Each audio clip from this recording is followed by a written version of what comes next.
Журналист одағының батыры Зиямат Хусанов атындағы номері 110 жалпы орта мектебі жыл сайын үздіктер қатарынан көрініп келеді.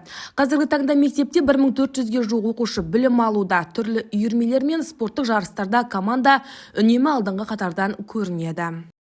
Жалпы 110 мектеп бұл спорт саласы бойынша спорт бағыты басым мектеп десек те болады. Сол салада да алып жатқан жетістіктеріміз, жетіп жатқан жетістіктеріміз өте көп. Оқушыларымыз күрестен, футболдан, волейболдан, түрлі спорттық жарыстардан биік бағытта бағындырып жүр. Аталған мектепке бір жылдан бері басшылық жасап келе жатқан директор Нұрбол Сейтбекұлы ұжым еңбегіне қолдау көрсетіп, материалдық техникалық базасын заманауи талаптарға сай жетілдіруде. 150-ге жуық ұстаз еңбек ететін білім ордасы халықаралық, республикалық және облыстық сайыстарда жоғарғы нәтижелерге қол жеткізуде.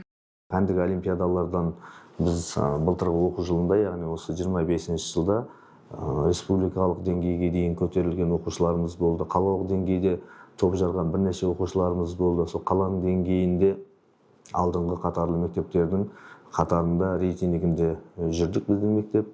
Ғылыми жобалардан бір оқушымыз диплом алды республикалық ғылыми жоба сайысында.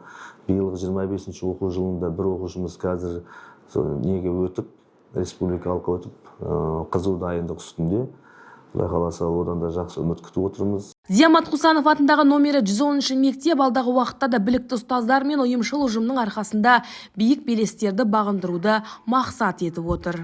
Ғылыми жұмыс бізде қазіргі таңда 2 оқушы ғана болып жатырса, ендігі жылға одан да көп қылып, сол оқушылардың барлығын бірінші, екінші орындардан көруге жоспарлап отырмыз. Оған қазіргі таңда біз жоспар құрып, оқушылар мен ұстаздарымыз тығыз жұмыс жасап жатыр. Пәндік олимпиаданың резерві құрылған мектебімізде.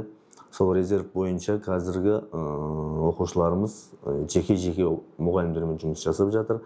Былтырғы құрылған осы пәндік олимпиадаға құрылған резервтің арқасында биылғы аудандық кезеңнің өзінен қалалыққа 6-7 оқушымыз шығып отыр. Солардан нәтиже күтіп отырмыз. Ендігі жылға бұны 2 есеге дейін көп нәтиже көреміз деп жоспарлап отырмыз. Ұлдархан Уәлиханқызы, Асыл Мағжан, Сақ ақпараты.